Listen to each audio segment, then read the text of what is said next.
Hello everyone, সবাই কেমন আছেন? আশা করি ভালো আছেন। আমি আপনাদের দোয়ায় আল্লাহর রহমতে মোটামুটি ভালো আছি। একটু জ্বর, ঠান্ডা, কাশি বয়েজেই বোঝা যায়। তো সবাই কেমন আছেন জানাবেন। বাহিরের ওয়েদারটা খুবই সুন্দর, রোদ উঠছে ভালো, বাতাসও আছে। তো সবাইকে শুভ সকাল জানিয়ে আজকের ভিডিওটা শুরু করলাম। গত 2 দিন ভিডিও দিতে পারি নাই, শরীর ভীষণ খারাপ ছিল। তো আপনারা তো জানেন আমরা ঘরে বাইরে দুজনই রোগা, অসুস্থ হয়ে গেলাম। এতদিন এত বছর আমি ছিলাম এক রোগে আক্রান্ত, সেই রোগে আক্রান্ত আমার স্বামীও হইল। তো অনেক দৌড়াদৌড়ি করলাম, অনেক টাকা পয়সা নষ্ট হইল। ডাক্তার দেখে রেজাল্ট যেটা পাওয়ার দরকার সেটা হাতে পেলাম।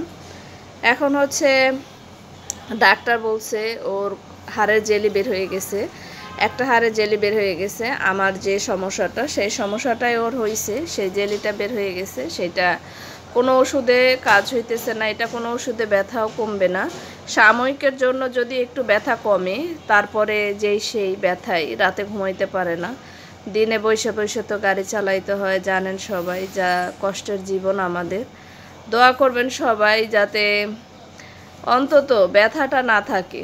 ঠিক আছে, একটা ইনকাম করার মানুষ যদি ঘরে বসে থাকে, আমরা 3টা মানুষ তার উপরে, তো দোয়া করবেন যাতে ছেলেটার কোনো একটা ব্যবস্থা হয়ে যায়। ছেলেটাও এখনও কোথাও ভর্তি করাই নাই, চেষ্টায় আছি। সবাই দোয়া করবেন যাতে কোনো একটা ব্যবস্থা হয়ে যায়। দেখেন, বিপদ কিন্তু সব হচ্ছে আমাদের গরিবদের, আমাদের মতো মানুষদের বিপদ। তো যাই হোক, টাকা পয়সা থাকলে এতদিন হয়তোবা ছেলে ক্লাস করতে পারতো, হয়তোবা প্রাইভেট ভালো কোনো জায়গায় ভর্তি করতে পারতাম। পাবলিকে চেষ্টা করতেছি। আসলে আমাদের পাবলিক ছাড়া আর কি আছে? আমাদের কি প্রাইভেটে পড়ানোর মতো ওরকম অ্যাবিলিটি আছে নাকি? আর যাদের টাকা পয়সা আছে তারা তো প্রাইভেটে নিয়ে ভর্তি করাই দিছে, তাদের বাচ্চারা ক্লাসও করতেছে। তো আলহামদুলিল্লাহ, দোয়া করবেন সবাই যাতে ছেলেকে কোনো একটা জায়গায় ভর্তি করতে পারি, এই দোয়াই চাই সবার কাছে।